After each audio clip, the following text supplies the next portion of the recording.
Okay, hello. Could you please start by telling me your name and job title? My name is Marshall Semeniuk. I'm a pharmacy manager. Okay, and how long have you worked in St. Albert? I've worked in St. Albert for the last, that would be about 8 years. Yes. So, my first question for you would be, what changes have you noticed in pharmacy in recent years? Recently in Alberta, pharmacists have been able to do more what they call expanded practice, like give immunizations to people, prescribe certain medications, initiate certain therapies as well. That's the big thing, and that's happened in the last about 5 years. Do you consider these changes to be more of a challenge or an opportunity? Both. Initially, you think, I didn't really sign up to do this, and how is it really going to work? Like, the prescribing made sense, but we never just signed up to do like immunizations for people, so that was kind of, if you're scared of needles, that was kind of a challenge. And then just finding the time, getting away from what your practice was before, where accepting prescriptions, checking the patient's profile, make sure it's appropriate. You still got to do that, but now you're adding an additional aspect to it. So right, yeah. Okay, I'd also like to know, does your pharmacy provide workplace learning opportunities for pharmacy students?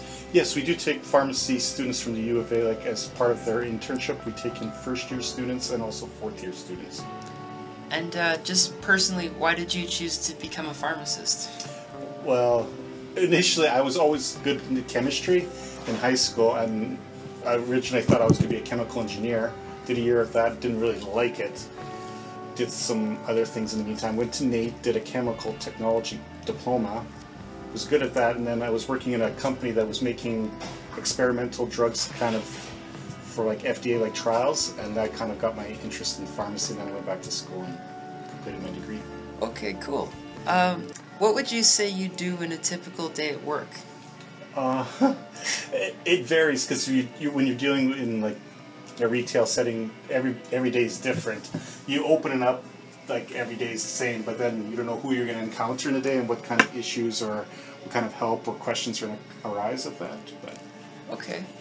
My next question would be, do you think that the government affects your job, so the policies that are made by liberal versus conservative?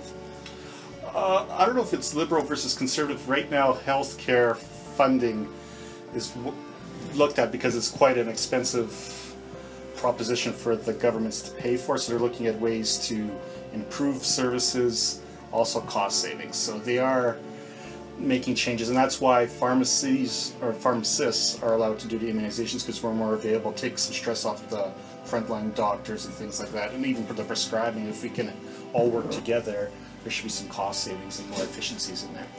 Cool. What do you think the unique challenges are for your store versus other locations?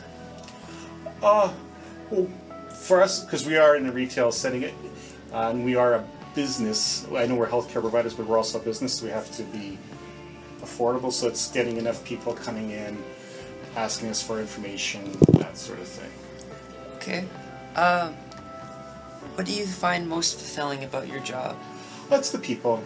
Like, it's the people that you help out, and when you know you've made a difference or made helped a person out, and they come back to you and say thanks, that's the more rewarding part of it. Yeah. Lastly, what issues might future pharmacists have to face? I think in the future, I think it's just going to be a continuation of our expanding scope of practice, like doing the immunizations, the prescribing.